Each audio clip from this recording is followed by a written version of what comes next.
Hello guys, good afternoon.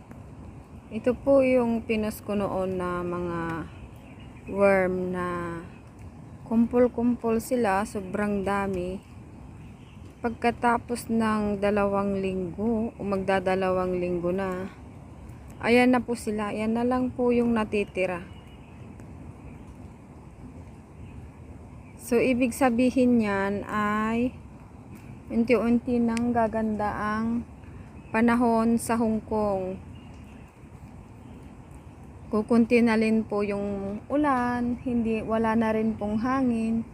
So ibig sabihin, pag may mga worm na nagkumpul-kumpul pupunta sa silong ng malaking puno, ibig sabihin po ay may parating na ulan, hangin, ganun po.